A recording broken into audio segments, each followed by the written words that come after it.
नमस्कार, मैं डॉक्टर सुषमा पांडे, सह आचार्य राजनीति विज्ञान।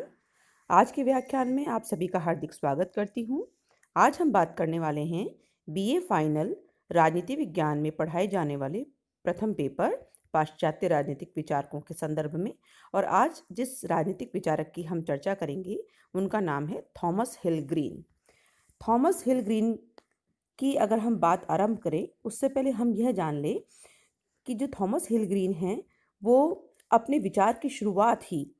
पाश्चात्य विचारक कांट के इस विचार से शुरू करते हैं कि मनुष्य की इच्छा स्वतंत्र है और वह एक साध्य है। और कांट के इसी विचार के साथ ग्रीन अपना विचार समाप्त भी करते हैं। तो कुल मिलाकर हम अगर कहें तो ये कहा जा सकता है कि हिल ग्रीन का जो चिंतन है, जो विचार है, वो कांट की विचारधारा से शुरू होता है। यदि हम इतिहास पर नज़र डालें तो हम देख सकते हैं कि आधुनिक जो आदर्शवादी विचारधारा है वो दो रूपों में प्रचलित हुई थी, जिसका पहला रूप जर्मन दार्शनिकों की रचनाओं में दिखाई देता है, जिसे कि जर्मन विचारधारा कहते हैं। और दूसरा जो रूप है वो एक नया रूप है जिसको कि हम आगे जाकर देखते हैं थॉमस हिल ग्रीन ने एक नए रूप में हमारे सामने स्थापित किया। ग्रीन जैसा जो ब्रिटिश विचारक था उसने जर्मन दार्शनिकों से प्रेरणा ग्रहण अवश्य की और उसमें व्यक्ति के कुछ अधिकार भी स्वीकार किए, लेकिन जो अंतर दिखाई देता है वह यह है कि उन्होंने पूर्व के विचारकों की भांति राज्य के हितों की वेदी पर जो व्यक्ति के जो अधिकार हैं उनका बलिदान नहीं किया, बल्कि राज्य को मनुष्य की उन्नति का एक साधन माना और ये कहा कि राज्य को व्यक्ति के लिए नहीं बल्कि व्यक्ति को राज्य के लिए उन्होंने महत्वपूर्ण स्थान दिया है। तो इस तरह से अगर हम ग्रीन की बातों को स्वीकार करते हैं तो ग्रीन ने अपने विचारों से एक ऐसे आदर्शवाद का विकास किया है, इसलिए उनके आदर्शवाद को हम एक आदर्श रूप भी प्रदान करते हैं, या दूसरे शब्दों में हम कहें तो ग्रीन ने एक जो जर्मन आदर्शवाद की भांति एक उग्र दृष्टिकोण नहीं दिया, बल्कि एक संयत या मध्यमार्गी आदर्शवाद हमको दिया। और इसी कारण जो थॉमस हिल ग्रीन हैं उनको एक नए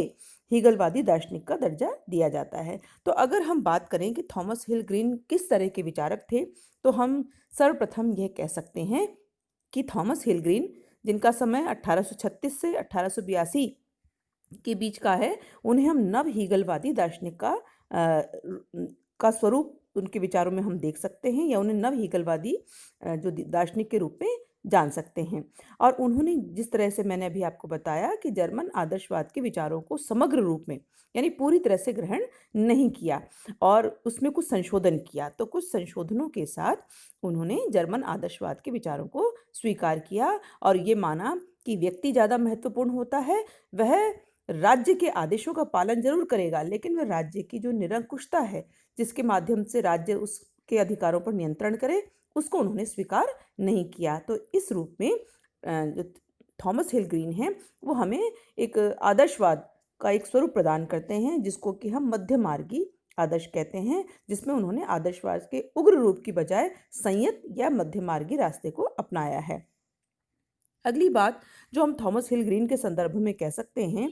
जैसा मैंने अभी पूर्व में भी आपको बताया कि उन्होंने पाश्चात्य विचारक हीगल, जो कि कार्ल मार्क्स के गुरु थे, उनकी बजाय कांट का अधिक अनुसरण किया है। और उन्होंने कांट की इस विचारधारा के साथ ही अपनी बात शुरू की है कि मनुष्य की इच्छा स्वतंत्र है और वह एक साध्य है, और इसी बात को लेकर के वो अपने पूरे विचार हमारे सामने व्यक्त करते हैं। और साथ ही साथ जो महत्वपूर्ण चीज़ जो हमें ग्रीन के चिंतन में दिखाई देती है वह है कि ग्रीन ने आदर्शवाद का एक सौम्य रूप हमारे सामने रखा है, जिसमें व्यक्ति स्वतंत्रता, व्यक्ति हित को स्थान दिया गया है। ग्रीन ने जिस तरह से अपने चिंतन में व्यक्ति को साध्य माना और राज्य को मनुष्य की उन्नति का एक साधन माना, उससे वे एक आदर्शवाद का एक नया स्वरूप प्रस्तुत करते हैं, जिसे कि जर्मन आदर्शवाद के रूप में उनका नाम जाना गया। ग्रीन जो हैं वो मूल रूप में उन्होंने जो जर्मन दार्शनिक थे उनसे प्रेरणा अवश्य ग्रहण की, और इस रूप में प्रेरणा ग्रहण की कि व्यक्ति एक साध्य है और राज्य को मनुष्य की उन्नति का एक साधन मानते हुए उन्होंने अपनी बात प्रस्तुत की है। तो इस तरह से यदि हम देखें तो थॉमस हिल ग्रीन की विचारधारा पर या उनके दर्शन पर इंग्लैंड की उदारवादी और लोकतंत्रात्मक परंपराओं का उनके विचारों पर, दर्शन पर हमें प्रभाव दिखाई देता है। तो इस तरह से जो ग्रीन ने जो अपना चिंतन, जो विचार हमारे सामने रखे, उसमें उन्होंने आदर्शवाद का कोई उग्र रूप नहीं रखा, बल्कि एक संयत, यानी जिसको हम दूसरे शब्दों में सौम्य कह सकते हैं, और मध्यमार्गी आदर्शवाद हमारे सामने प्रस्तुत किया। या दूसरे शब्दों में ग्रीन का आदर्शवाद एक मध्यमार्गी और सौम्य आदर्शवाद कहलाता है। तो इस तरह से अगर हम थॉमस हिल ग्रीन की बात करते हैं, तो थॉमस हिल ग्रीन जो है वो एक ऐसे विचारक हुए हैं जिन्होंने अपनी संपूर्ण विचारधारा को व्यक्ति पर आधारित माना है। और यदि हम ग्रीन की रचनाओं की बात करें, तो उन्होंने अपनी रचनाओं में भी जो समय समय पर जो भाषण दिए, जो उन्होंने बातें कही हैं, उनकी संपूर्ण विचारधारा का जो विवरण है उनकी रचनाओं में दिखाई देता है। अब हम बात करेंगे कि जो ग्रीन का जो विचार दर्शन है उसके स्रोत क्या हैं, अर्थात कि ग्रीन ने अपने विचार कहाँ से लिए या किन के विचारों से प्रभावित होकर ग्रीन ने अपनी एक नए दर्शन को जन्म दिया। तो अगर हम देखें तो पाते हैं कि ग्रीन के जो विचार दर्शन के जो स्रोत हैं वो कुछ इस प्रकार से हैं। पहला है यूनानी दर्शन। ग्रीन के जो जीवन का अधिकांश जो काल था वह ऑक्सफोर्ड में अध्ययन अध्यापन में बीता था, और उस समय में ऑक्सफोर्ड में प्लेटो और अरस्तु की रचनाओं का अध्ययन विशेष रूप से कराया जाने लगा था। और बारकर भी ये मानते हैं कि प्लेटो और अरस्तु की जितनी कृतियां थीं उनका ग्रीन ने बहुत गहराई से अध्ययन किया, और ग्रीन इन निष्कर्षों पर पहुंचा कि मनुष्य जो है स्वभावतः एक राजनीतिक प्राणी है, और राज्य वास्तव में सद्गुण संपन्न जीवन का स्रोत है, और विधि में पवित्र और वासना मुक्त विवेक की अभिव्यक्ति होती है। साथ ही साथ उन्होंने यह भी कहा है कि व्यक्ति को अपना निश्चित कर्तव्य पूर्ण करके सामाजिक उन्नति में योगदान देना चाहिए। तो ये जितनी भी बातें हमने अभी आपको बताई, यह इस बात को स्पष्ट करती हैं, यह इस बात को दर्शाती हैं कि जो ग्रीन का जो राजनीतिक दर्शन है वह प्लेटो और अरस्तु की कृतियों में पाया जाता है, या दूसरे शब्दों में ग्रीन के विचार दर्शन पर यूनानी दर्शन का प्रभाव दिखाई देता है। दूसरा जो स्रोत है उनके चिंतन का, उनकी विचारधारा का, ग्रीन की, उसको हम कह सकते हैं रूसो का दर्शन भी एक स्रोत है। किस रूप में?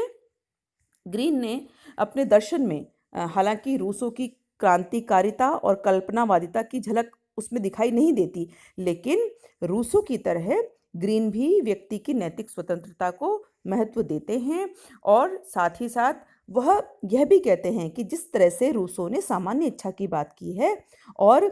उसको प्रभुत्व शक्ति दी है, उसी तरह से ग्रीन भी सामान्य इच्छा को राज्य की प्रभुत्व शक्ति मानते हैं, और उन्होंने अपनी सामान्य इच्छा को सामूहिक हित की चेतना का नाम दिया है, और जिसका उद्देश्य सार्वजनिक हित होता है, न कि विशेष हित। इसे ग्रीन इस इच्छा को जो ग्रीन नाम देते हैं वह है सार्वजनिक सद इच्छा, भी वो उसको कहते हैं। तो इस तरह से रूसो की तरह ग्रीन ये मानकर चलते हैं कि सामान्य इच्छा राज्य की एक ऐसी नैतिक चेतना है जिसकी आज्ञा का पालन करके ही व्यक्ति नैतिक स्वतंत्रता की प्राप्ति कर सकता है। तो इस प्रकार ग्रीन के जो विचार दर्शन पर रूसो का भी काफ़ी प्रभाव हमें दिखाई देता है, या हम उसके काफ़ी विचारों को ग्रीन के दर्शन में देख सकते हैं। अगली चीज़ जो कि दिखाई देती है ग्रीन के विचार पर, ग्रीन के विचार दर्शन पर जिसका प्रभाव, वह है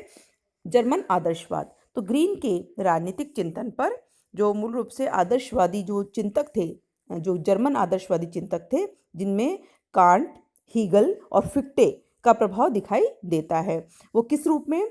कांट की भांति ग्रीन का मानना है कि स्वेच्छा ही एकमात्र भलाई है, और व्यक्तिगत स्वतंत्रता, युद्ध और अंतर्राष्ट्रीय नैतिकता के विवेचन में भी ग्रीन हीगल के बजाय कांट के ज़्यादा नज़दीक आते हैं, या कांट के विचारों को ज़्यादा मानते हैं।